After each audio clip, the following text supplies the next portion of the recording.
जय श्री बालाजी महाराज, श्री शिवाय नमस्तुभ्यम। धनु राशि जानते हैं 15 फरवरी से 18 फरवरी 2024 के मध्य क्या कुछ लिखा है समय ने धनु राशि से जुड़े जातकों के जीवन में। धनु राशि से जुड़े जातकों के लिए ये समय थोड़ी चुनौतीपूर्ण रहने वाला है। इस दौरान आपको छोटे छोटे कामों को पूरा करने में अधिक भागदौड़ करनी पड़ सकती है। कामकाज के सिलसिले में लंबी या छोटी दूरी की यात्रा के भी योग है। यदि आप जॉब करते हैं यानी नौकरी में हैं, तो नौकरी पेशा लोगों के लिए अपनी नौकरी में बदलाव करने के बारे में अगर अब तक सोचा जा रहा था, तो यह निर्णय क्रोध या भावनाओं में बहकर लेने से बचने का है। आप जोश में आकर जॉब छोड़ने या जॉब को बदलने के बारे में बिल्कुल न सोचें। आपके लिए ये काफी हद तक भविष्य को देखते हुए गलत हो सकता है। रोजी रोजगार के बदलाव या नई शुरुआत करने से पहले अपने शुभचिंतकों की सलाह अवश्य लें। धनु राशि से जुड़े जातकों के लिए समय आर्थिक दिक्कतों से बचने के लिए अपने धन का प्रबंध करके चलने के लिए भी आगाह करता है। पहले मुकाबले के प्रति ये जो समय है, हो सकता है बहुत भागदौड़ बड़ा है। आर्थिक दृष्टि से काफी दिक्कतों का सामना आपको करना पड़ सकता है। धन की थोड़ी कमी महसूस हो सकती है, लेकिन फिर भी कुछ हद तक आपके पक्ष में ही है। आपके किए गए प्रयासों से आपको उम्मीद से ज्यादा फल मिलेगा, तो अपने प्रयासों को ना छोड़ें। अगर भागदौड़ करके भी कोई काम बन सकता है तो जरूर करें। अपनी हर कार्य को गंभीरता से लेते हुए समय पर पूर्ण करने का प्रयास करें। विदेश से जुड़े हुए हैं किसी कारोबार में, तो आपको विशेष सफलता और लाभ की प्राप्ति के भी योग है। जॉब में लोगों को सीनियर के साथ एक अच्छा कार्य करने पर प्रशंसा भी प्राप्त हो सकती है। उनकी वाहवाही भी उनकी जॉब में उनको सुनने को मिल सकती है। बस जरूरी है समय की वैल्यू को समझते हुए अच्छे से अपने काम में मन लगाकर अपनी योग्यता दर्ज कराना। बात करें व्यवसायियों की यानी बिजनेसमैन की, तो भी काफी उतार चढ़ाव के बीच आप अपनी साख बाजार में बना पाएंगे। अपने कॉम्पिटिटर्स के साथ कड़ा मुकाबला करने के बाद भी आप मन में सुकून और आनंद की अनुभूति करेंगे।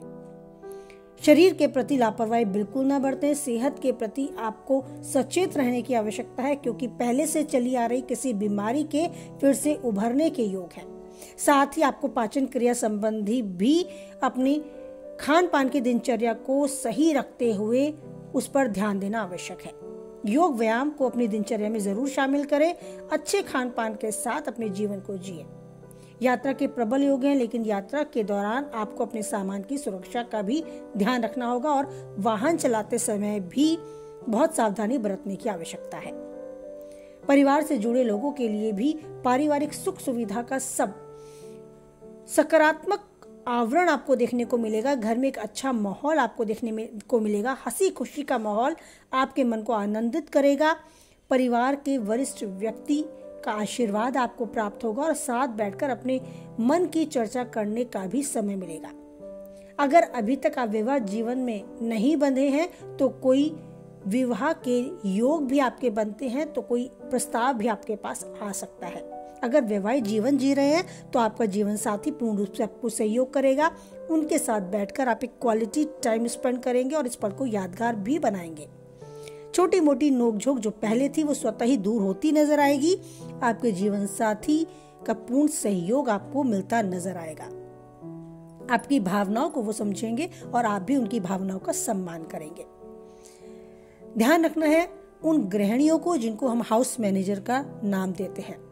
आपको अपनी सेहत के प्रति सचेत रहने की आवश्यकता है। साथ ही रसोई घर में काम करते समय आग के संपर्क में आने से भी बहुत सावधानी बरतते हुए सभी काम को संपन्न करें।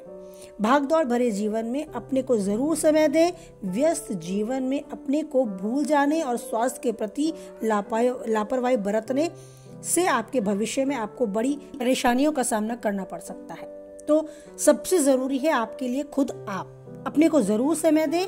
अपनी सेहत के प्रति सचेत रहें। बाकी सब कुछ आपके फेवर में है।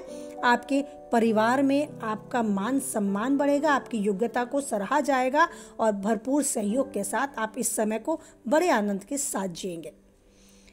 आने वाली चुनौतियों को एक्सेप्ट करते समय आपको ध्यान रखना है कि इतना ना खो जाएं कि आप अपने को भूल जाएं। तो बस अपना ध्यान रखते हुए सभी चुनौतियों को स्वीकारें और जीत हासिल करते चलें। जीवन के हर पल को यूं ही यादगार बनाए, जो चाहते हैं वो पाए और उन्नति के शिखर तक बढ़ते जाए। इसी के साथ वाणी को विराम देते हैं। यूं ही बनाए रखें आप ईश्वर पर अटूट विश्वास, क्योंकि कोई हो या ना हो, ईश्वर होते हैं हमेशा हम सबके साथ। बोलिए जय बालाजी महाराज, जय माता दी।